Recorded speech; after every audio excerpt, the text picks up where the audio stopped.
In Greek mythology, there's a goddess who always stands at the crossroads not because she's lost, but because she understands that every path carries risk. Her name is Hecate, guardian of thresholds and turning points, where every choice leads somewhere unknown. And every time someone asks me, is Bitcoin risky? I think of her. I've heard this question countless times, and every time I pause. Not because I don't have an answer, but because every answer feels wrong. The question itself is flawed.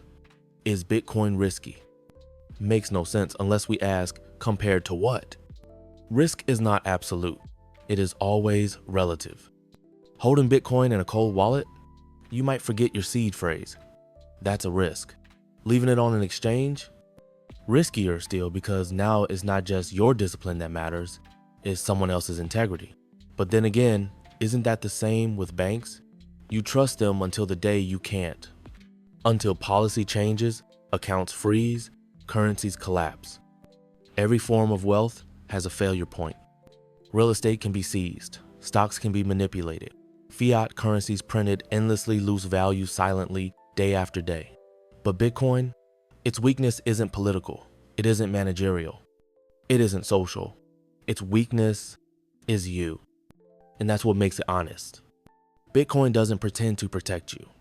It demands that you protect yourself.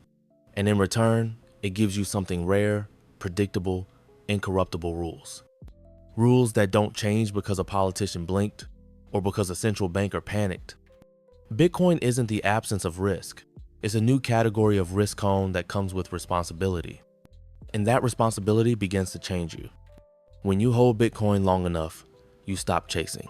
You stop refreshing price charts. You stop reacting.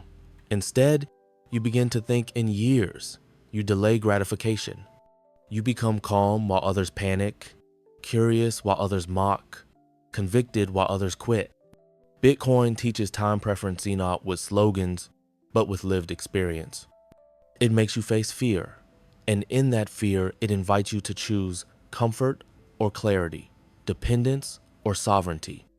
Because Bitcoin isn't about speculation, it's about separation. It separates money from politics, value from permission, truth from narrative. And in doing so, it doesn't ask for trust. It removes the need for it.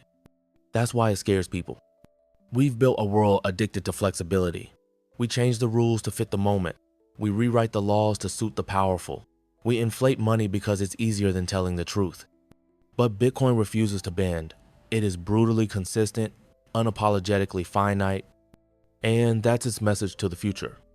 You can't build lasting systems on infinite promises.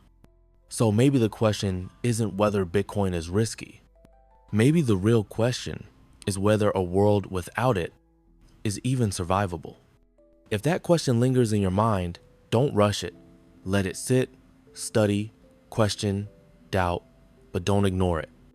Because the future won't wait, and neither will the systems being quietly replaced while the world sleeps. Bitcoin is not just an asset. It's not just a network. It's a mirror. And once you've seen what it reflects, it's very, very hard to unsee. Because what you're holding isn't just digital money. It's a vote against coercion, against decay, against silence. It's a quiet rebellion, not of fire, but of math. And every block mind is a reminder.